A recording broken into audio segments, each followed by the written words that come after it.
le Seif Yud traite du Irouy Mikeli Rishon, du versement d'un Keli Rishon depuis un Keli Rishon, c'est-à-dire le Keli qui a cuit sur le feu. Avant de voir ce que l'Halakha dit, rapportons rapidement les sources dans la Gemara. Premièrement, Daf Membet Amoud Aleph, la dernière ligne du Daf, l'extrait de la Mishnah. Ha-ilfas vakdera, chez Viran Merutachin. Le ilfas, c'est le keli qui est sur le feu, donc dans lequel on peut cuire. Vakdera, c'est une casserole, donc keli, ustensile, également où l'on cuit, qui est sur le feu. Chez Viran Merutachin, qu'on a déplacé du feu, qui sont encore très chauds. Loïten netochan tavlin, on n'y mettra pas à l'intérieur des épices,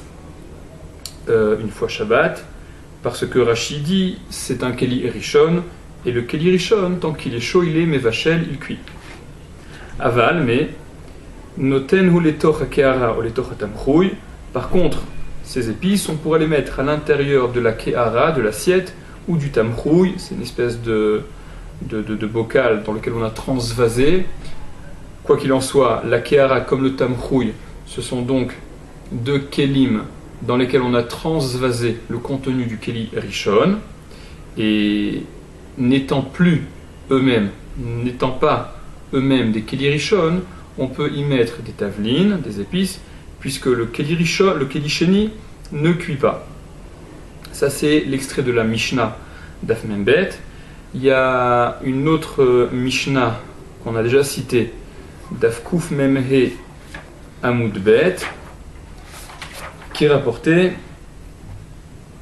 Kol Sheba Bechamin Merev Shabbat, tout ce qui a été cuit avant Shabbat, Shorin Oto Bechamin Be Shabbat, on peut l'immerger dans un Keli Rishon pendant Shabbat. Vechol Sheloba Bechamin Merev Shabbat, mais tout ce qui n'a pas été cuit avant Shabbat.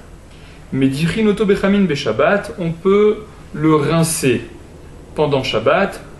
Le sens simple, et c'est ce que retient Rashbam, qui est rapporté dans Tosfot, d'Aflamed Tet à Moudalef,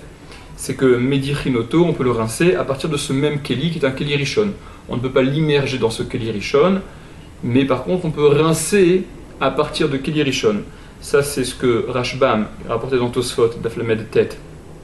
pense, et dans ce même Tosfot, il y a l'opinion de Rabbeinu Tam, qui lui expliquait que le Irouy mi-Keli Rishon, c'est Keli Rishon, le fait de verser depuis un Keli Rishon, c'est comme si on immergeait dans Keli Rishon, et par conséquent, le Madichin, on rince à partir du Keli, d'après Rabbeinu Tam, c'est on rince à partir d'un Keli Sheni. Tosfot dans Zvachim, Daf Tzadik He Amud Bet, rapporte cette marloquette et rapporte les preuves de chacun, aussi bien de Rabbeinu Shmuel, Rashbam chez nous, non pas Rashba comme c'est imprimé, et la preuve de Rabbeinu Tam. Ça, ce sont les sources essentielles avant de voir ce que la halakha en retient. Donc, Seif Yud, la halakha dit Asur liten tavlin bekeara, il est interdit de mettre un épice dans une keara, dans une assiette, ou les harot alehen, et de verser sur ces épices mikeli rishon, depuis un keli rishon. Le Mishnah Bura explique Mikeli Rishon, depuis un Keli Rishon, des haf des tavlin en mitbashel bekeli sheni, car même si c'est vrai que le tavlin, l'épice, n'est pas cuit dans un Keli sheni, vechanal, et comme on l'a vu auparavant dans le saïf précédent, dans le saïf tête,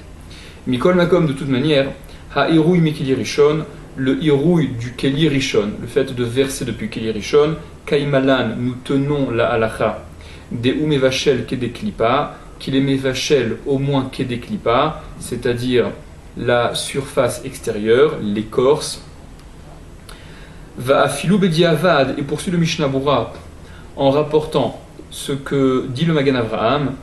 Va afilou bediavad, et même bediavad, même a posteriori, à sourd, ce sera interdit. C'est-à-dire, si l'erreur a été faite que de verser depuis un Keli Rishon sur un tavlin, sur un épice, eh bien, à sourd, ce sera interdit d'en profiter. Imera lehedia lehen, s'il a versé sur ces épices, chez l'onifsak akilouar, dans la mesure où le jet n'a pas été interrompu. Ça, c'est dans le Sharat Tziyun C'est ce que rapporte Sharatzi au nom du Elia Rabba et du Tosefet Shabbat, qui en fait ne font que rapporter ce que le Rama dit dans Yoredea, dans le Siman Samer Chet, que le Hirouille a son statut, garde son statut de Hirouille, de versement, avec toute la force qu'il peut avoir, à savoir et Mevachel Kedeklipa, que lorsque le jet est ininterrompu depuis le Keli Rishon. Le Magan Avraham, par lequel le Mishnah Berurah conclut son explication en disant que même si on a versé depuis un Keli Rishon, alors on ne pourra pas profiter de ces tavlines, de ces épices qui ont été cuits, qui est déclipa par rapport à la possibilité de cuisson de ce versement, et même Bediavad, même a posteriori, on ne pourra pas en profiter, ce sera assour. Ça, c'est donc le Magan Avraham par lequel conclut le Mishnah Berurah son commentaire de cette halakha. Le Mishnah Berurah, au tout début du Siman, faisait référence à ce Magan Avraham, puisque dans le Seif Katan Bet, le Mishnah Berurah rapportait que le Magan Avraham a écrit donc dans le Seif Katan Lamed Bet, c'est là où le Magan Avraham rapporte ce din, et le Mishnah Berurah concluait en disant Vetzarich iyun ktsat, et il faut approfondir, ça semble étonnant. C'est à ce point que faisait référence le Mishnah Berurah, pour la simple raison que, comme le Mishnah Berurah le rapportait lui-même dans ce même Seif Katan Bet, on avait vu que lorsqu'il y a un safek, un doute, conséquent à une marloquette, à une discussion entre les poskim sur une action, est-ce qu'elle est équivalente à un bichoul ou pas? Et ce serait le même cas dans une autre melacha. Mais concernant ce qui nous intéresse, à savoir le bichoul, lorsqu'il y a un safek, quant à l'interdiction qui aurait été ou pas transgressée, alors puisqu'il s'agit d'une marloquette à poskim, d'une discussion entre les poskim, et que interdire le résultat de ce qui aurait été fait Shabbat, ça n'est qu'un interdit des Rabbanan, puisqu'on est en situation de Safek, on va d'après la Kula, et on permet dans un cas comme celui-là. Donc quand il y a une marloquette à poskim, une discussion entre les poskim, si même la halacha a tranché comme une opinion, mais que on a fait selon l'opinion qui n'était pas reçue, qui n'était pas retenue, alors Bediavad, a posteriori, il n'y a pas d'interdiction de profiter du résultat de cette transgression. Et là, ce que rapporte le Magan Avraham, ce par quoi conclut le Mishnah Berurah dans notre saïf, semble dire exactement le contraire. Que même Bediavad, si on a versé depuis un Keli Rishon, il est interdit d'en profiter, alors que, comme on l'a rapporté au début, avant de commencer cette halakha, ça fait l'objet d'une marloquette que rapporte Tosfot entre Rashbam et Rabbeinu Tam, et d'autres poskim également. Est-ce que le Hirouille mi Keli Rishon, est-ce que le fait de verser depuis un Keli Rishon, ça a le statut de Keli Rishon, auquel cas ça pose problème, c'est ce que retient la halacha, c'est vrai, mais il y a tout de même l'opinion de Rashbam qui dit que le Hirouille mi Keli Rishon, le fait de verser depuis un Keli Rishon, c'est Kekeli Sheni, c'est comme un Keli Sheni, et par conséquent, d'après cette opinion, c'est tout à fait permis. Or, ici,